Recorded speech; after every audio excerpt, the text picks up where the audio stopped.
RML national law university का दीक्षांत समारोह। जस्टिस सूर्यकांत ने 309 स्टूडेंट्स को प्रदान की डिग्रियां। मुख्यमंत्री योगी आदित्यनाथ ने कहा कि मजबूत न्याय व्यवस्था ही सुशासन का आधार। बीसलपुर में पीडीए की बैठक। 2027 विधानसभा चुनाव को लेकर रणनीति पर हुई चर्चा। भाजपा पर लगाए जनता को गुमराह करने के आरोप। सीतापुर जिलाधिकारी ने देर रात किया लहरपुर सीएचसी का निरीक्षण। अधीक्षक सहित कई चिकित्सक पाए गए। डीएम ने एक दिन का वेतन रोका। गंदगी मिलने पर जताई नाराजगी। सोनभद्र पुलिस को विशेष अभियान में मिली बड़ी सफलता। ट्रेस किए गए 101 एंड्रॉइड मोबाइल फोन बरामद। वास्तविक मालिकों को सुपुर्द किया गया। नमस्कार, आप देख रहे हैं इंडिया अहेड। मैं हूं आपके साथ में खुशबू सिंह। तो चलिए बुलेटिन की शुरुआत करेंगे और बड़ी खबर का रुख करेंगे। डॉक्टर राम मनोहर लोहिया राष्ट्रीय विधि विश्वविद्यालय का चौथा दीक्षांत समारोह आज आयोजित हुआ। इस मौके पर बीए, एलएलबी ऑनर्स और एलएलएम 1 ईयर और पीजीडीसीएल, पीजीडीआईपीआर पाठ्यक्रमों के मेधावियों को स्वर्ण, रजत और कांस्य पदक सहित कुल 21 पदक प्रदान किए गए। इस दौरान 209 उपाधियां सफल विद्यार्थियों को दी गई। इस मौके पर मुख्य अतिथि के तौर पर जस्टिस सूर्यकांत की मौजूदगी में मेधावियों ने न्याय की राह पर चलने का संकल्प लिया। कार्यक्रम को संबोधित करते हुए मुख्यमंत्री योगी आदित्यनाथ ने उपाधियां अर्जित करने वाले विद्यार्थियों को बधाई दी। उन्होंने कहा कि देश की मजबूत न्याय व्यवस्था ही सुशासन का आधार है और एक ऐसी व्यवस्था जिसमें किसी के साथ में भेदभाव ना हो और सभी को उसकी योग्यता के अनुसार मौका मिले, ये सुशासन का आधार है और मजबूत न्याय व्यवस्था इसे संभव बनाती है। इस मौके पर कुलपति डॉक्टर अमरपाल सिंह ने विश्वविद्यालय की प्रगति रिपोर्ट प्रस्तुत की। सीएम योगी की अध्यक्षता में आयोजित कार्यक्रम के मौके पर पारंपरिक पदकों के साथ में विशेष स्मृति पदक भी दिए गए। इसमें टैक्सेशन लॉ, क्रिमिनल लॉ, संवैधानिक विधि में सर्वोच्च अंक पाने वाले छात्रों को सम्मानित किया गया।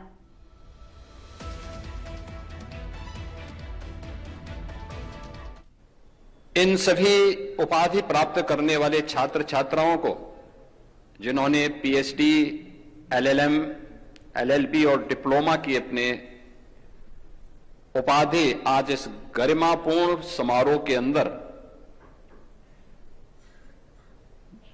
भारत के लोकतंत्र के महत्वपूर्ण स्तंभ, भारत की न्यायपालिका के शीर्ष न्यायमूर्तियों के करकमलों से अपनी उपाधि अर्जित की है, इनके लिए इनके जीवन का सबसे स्वर्णिम और गौरवपूर्ण दिन है। इसके लिए मैं इनको हृदय से बधाई देता हूं। इनके उज्जवलमय भविष्य की कामना। बागपत में हिंदू महिला के धर्म परिवर्तन और यौन शोषण के मामले में राजनीतिक तूल पकड़ लिया है और पीड़िता द्वारा भाकियू जिला अध्यक्ष पर गंभीर आरोप लगाकर बीजेपी जिला अध्यक्ष से न्याय की गुहार करने और सीएम योगी से मिलने के बाद में भाकियू कार्यकर्ताओं ने बीजेपी कार्यालय पर तालाबंदी की चेतावनी दी। इस पर बीजेपी जिला अध्यक्ष वेदपाल उपाध्याय ने पलटवार करते हुए कहा कि बीजेपी का कार्यालय एक मंदिर है, कोई बिजली घर नहीं।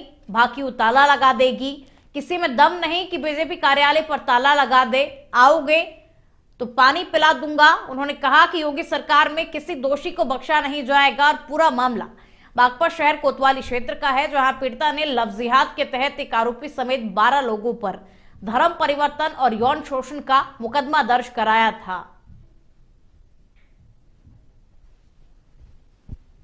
तो मैं आप लोगों का बहुत बहुत धन्यवाद करना चाहता हूं मीडिया के माध्यम से। रही ताले की बात, 3-4 दिन पहले मेरे पास एक महिला आई थी। उस महिला ने अपनी दास्तां मुझे बताई कि भैया मेरे साथ बागपत में एक बहुत ही घिनौनी बात चल रही।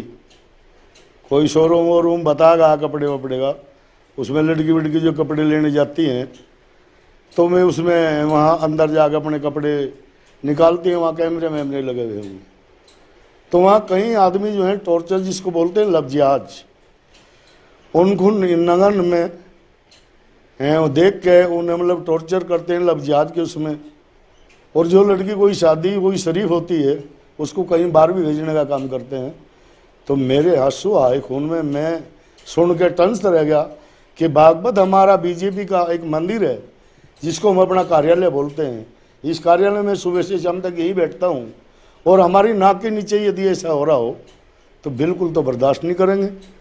तो मैंने क्लियर बताया उन्हें, उसे बहन को मैंने कहा कि आप रो मत, और मैं आया हूँ और मैं कल अपने प्रशासन से भी बात करूँगा, अपने जो यहाँ हमारे प्रतिनिधि हैं उनसे भी मैं बात करूँगा, और मैं आश्वस्त करता हूँ बहन जी आप रो मत, 24 घंटे के अंदर अंदर इस केस को मैं खोल कर धर दूंगा। जो पीलीभीत के बीसलपुर में पीडीए की बैठक जिला अध्यक्ष की अध्यक्षता में आयोजित की गई, जिसमें 2027 विधानसभा चुनाव को लेकर रणनीति पर चर्चा हुई। बैठक में तय किया गया कि कार्यकर्ता गांव-गांव जाकर समाजवादी पार्टी के राष्ट्रीय अध्यक्ष अखिलेश यादव की कल्याणकारी योजनाओं को जन जन तक पहुंचाए।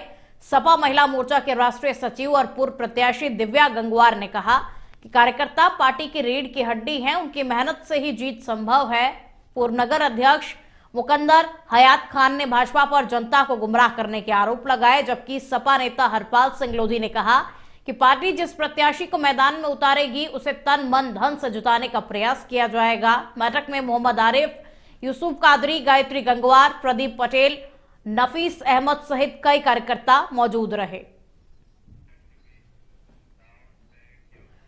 उन्नाव में परिवहन और नवीन मंडी अधिकारियों के काले कारोबार का बड़ा खुलासा हुआ है और आरोप है कि परिवहन विभाग और आरटीओ प्रवर्तन के संरक्षण में सरकारी बसों से अवैध रूप से प्याज और लहसुन की ढुलाई की जा रही है। और बताया जा रहा है कि बिना नंबर की नई सरकारी बसों में मध्य प्रदेश से उन्नाव की नवीन मंडी तक बड़े पैमाने पर माल ट्रांसपोर्ट हो रहा है, जबकि कागजों में ई रिक्शा और डंपर जैसे वाहनों के नंबर दर्ज है। और ये मामला परिवहन विभाग की बड़ी लापरवाही को उजागर कर रहा है, जिससे सरकार की कार्यप्रणाली पर भी अब सवाल खड़े हो रहे हैं। अब देखना यह होगा कि परिवहन मंत्री दयाशंकर सिंह इस पूरे मामले पर क्या कार्रवाई करते हैं।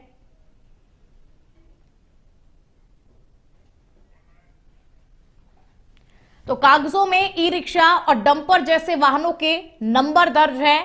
अब इस पूरे मामले को लेकर के सरकार की कार्यप्रणाली पर सवाल खड़े हो रहे हैं। परिवहन और नवीन मंडी अधिकारियों के काले कारोबार का ये बड़ा खुलासा। अब देखना इस मामले में यही होगा कि परिवहन विभाग के जो अधिकारी है इस मामले में क्या कुछ कार्रवाई करते हैं। फिलहाल सरकार की कार्यप्रणाली पर भी सवाल खड़े हो रहे हैं कि आखिर परिवहन विभाग के अधिकारियों के होते हुए इतने बड़े स्तर पर कालाबाजारी आखिर क्यों हो रही है।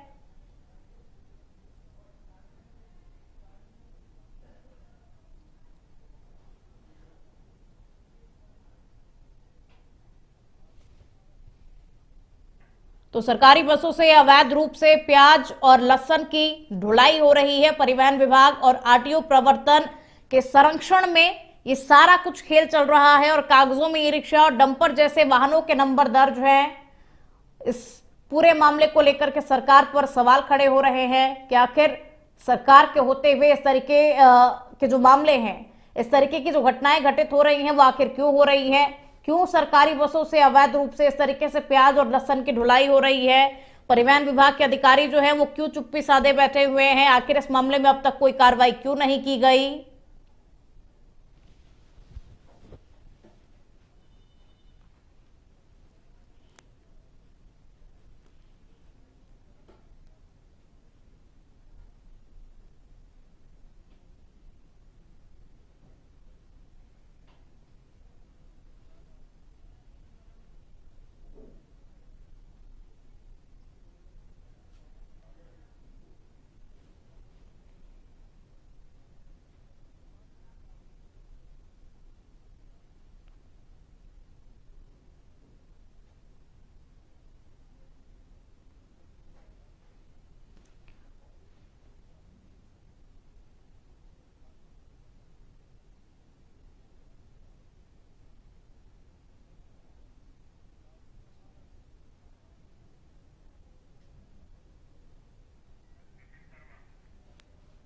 और अधिक जानकारी के साथ में संवाददाता विपिन शर्मा फोन लाइन पर जुड़ चुके हैं।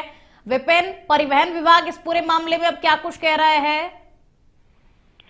देखिए खुशबू, साफ तौर से आपको बता दें कि पूरा मामला उन्नाव के नवीन मंडी का है, जहां पर जो परिवहन की सरकारी बसें होती हैं उसमें प्याज लहसुन ढोया जा रहा है, जबकि यहाँ पर जो एसी बसें हैं उनमें साफ तौर से जो सवारियां ढोने की जगह होती है उसमें यहाँ पर ओवरलोडिंग करके जो लहसुन प्याज का है वो माल वो ढोया जा रहा है। सीधे तौर पे यह कह सकते हैं कि यहाँ पर पूरे यूपी में अवैध तरीके से ट्रांसपोर्ट किया जा रहा है, क्योंकि नवीन मंडी में इस तरीके की कालाबाजारी एक प्रशासन पर बड़ा सवाल खड़ा करती, सरकार पर बड़ा सवाल खड़ा करती, क्योंकि एक मध्य प्रदेश से लेकर यूपी तक, यूपी के उन्नाव में जिस तरह से एक एसी बस में लहसुन प्याज लादकर माल पहुंचाया जाता है, नवीन मंडी के अधिकारी जो हैं उसका संरक्षण देते हैं, जो जिला प्रशासन है उस पर कार्रवाई नहीं करता हो। साफ तौर से अगर बात की जाए परिवहन विभाग की, तो यहाँ पर परिवहन विभाग की एक बड़ी लापरवाही उजागर हो रही है, क्योंकि यूपी के अलग अलग जिलों से होकर उन्नाव तक ये एसी बस पहुंचती है जिसमें लहसुन प्याज लदा हुआ है,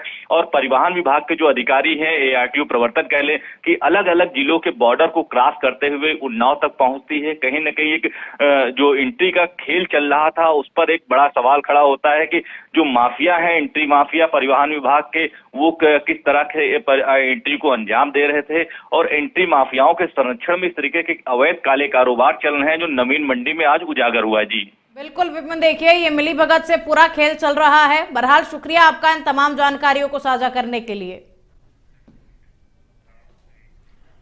बाराबंकी के मोहम्मदपुर खाला थाना क्षेत्र में पुलिस के रूटीन चेकिंग के दौरान हिस्ट्री शीटर सपा नेता अयाज खान ने पुलिस पर गंभीर आरोप लगाकर वीडियो सोशल मीडिया पर वायरल कर दिया। और दरअसल रात 2 बजे 4 पुलिसकर्मी 2 मोटरसाइकिलों पर सवार होकर के अयाज खान के घर पहुंचे, दरवाजा खटखटाया, फोन किया, लेकिन कोई जवाब नहीं मिला। पुलिसकर्मी सायरन बजाते रहे और बाद में घर के बाहर फोटो खिंचवा करके लौट गए और ये पूरी घटना सीसीटीवी कैमरे में कैद हो गई। अगली सुबह सपा नेता ने वीडियो फेसबुक पर पोस्ट कर पुलिस प्रशासन पर हर 15 दिन में निगरानी करने का आरोप लगाया। और वहीं बेलहरा चौकी प्रभारी ने आरोपों को बेबुनियाद बताते हुए कहा कि ये रूटीन चेकिंग का एक हिस्सा है और सपा नेता ने गलत संदेश फैलाया है। हालांकि अब ये वीडियो जो है ये सोशल मीडिया पर जमकर के वायरल हो रहा है।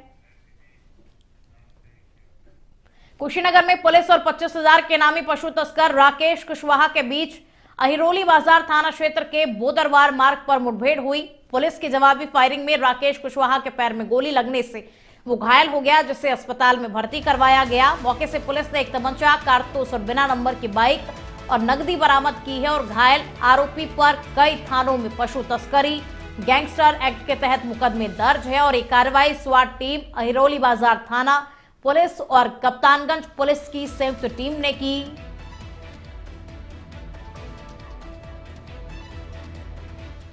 मिर्जापुर शहर कोतवाली क्षेत्र के यासीम खां की गली में बिना अनुमति के कोयले से भरे ट्रकों का भंडारण किया जा रहा है, जिससे आसपास रहने वाले लोगों का जीना दुश्वार हो गया है और कोयले की धूल से लोगों को सांस और स्वास्थ्य संबंधी दिक्कतें हो रही हैं। कोयला की वजह से लोगों को परेशानियों का सामना करना पड़ रहा है और आपत्ति करने पर कोयला व्यवसायी लोगों को धमकाता है। बताया जा रहा है कि कई वर्षों से रिहायशी इलाके में अवैध रूप से कोयले का भंडारण किया जा रहा है, लेकिन संबंधित विभाग अब तक कोई भी कार्रवाई नहीं कर पाया और रसूखदार व्यवसायी के खिलाफ विभाग मौन बना हुआ है, जबकि खुले रोड पर कोयला भंडारण से आम लोगों के जीवन से खिलवाड़ किया जा रहा है। और इस बीच ट्रक पर लदे कोयले का वीडियो सोशल मीडिया पर जमकर के वायरल हो रहा है।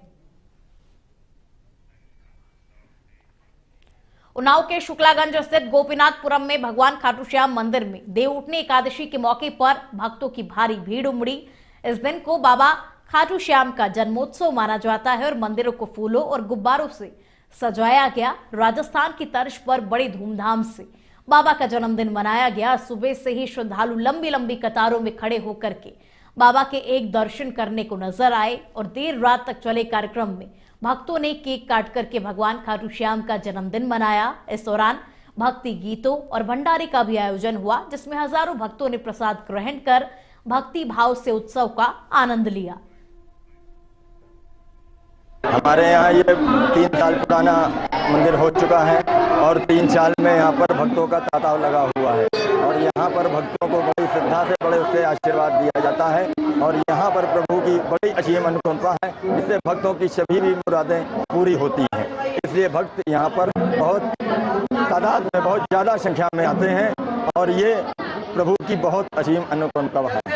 एक्चुअली इसका नाम है देव उत्थानी एकादशी। देवोत्थानी एकादशी का मतलब होता है श्री हरि भगवान आज शयन निद्रा से अपने आसन से उठते हैं और इस संसार का कार्यभार संभालने के लिए कार्यरत हो जाते हैं। यह एक बहुत ही पावन एकादशी का पर्व है जो 24 एकादशियों में। कोतवाली मौदहा क्षेत्र के कमहरिया गांव में आपसी विवाद के चलते एक पति ने पत्नी की लोहे के रॉड से निर्मम हत्या कर दी, जिससे कि इलाके में सनसनी फैल गई। घटना की सूचना मिलते ही अधिकारियों और कोतवाली पुलिस की फील्ड यूनिट मौके पर पहुंची, साक्ष्य संकलन की कार्रवाई की। पुलिस ने हत्या आरोपी को हिरासत में ले लिया और मृतक महिला के शव को पोस्टमार्टम के लिए भेज दिया गया। और अग्रिम विधिकार अमरोहा में पावन तिगरी धाम गंगा मेला 2025 का शुभारंभ हवन पूजन और गंगा की पवित्र धारा में दुग्धाभिषेक के साथ में हुआ। इस अवसर पर जनप्रतिनिधि मंडल आयुक्त मुरादाबाद मंडल आंजनेय कुमार सिंह, पुलिस उप महानिरीक्षक मुरादाबाद परिक्षेत्र मुनिराज जी, पुलिस अधीक्षक अमरोहा सहित कुमार आनंद, जिलाधिकारी अमरोहा निधि गुप्त वत्स सहित अन्य प्रशासनिक अधिकारी उपस्थित रहे। अधिकारियों और श्रद्धालुओं ने गंगा तट पर हवन में आहुतियां अर्पित की और आरती कर मेले के सकुशल एवं शांतिपूर्ण संपन्न होने की कामना की। वैदिक मंत्रोच्चार से आरती से गंगा तट भक्तिमय माहौल से गूंज उठा और मेले में सुरक्षा, यातायात, पार्किंग और घाटों की साफ सफाई का भी निरीक्षण किया गया। अमरोहा पुलिस ने श्रद्धालुओं से अनुशासन, स्वच्छता और सहयोग बनाए रखने की अपील की।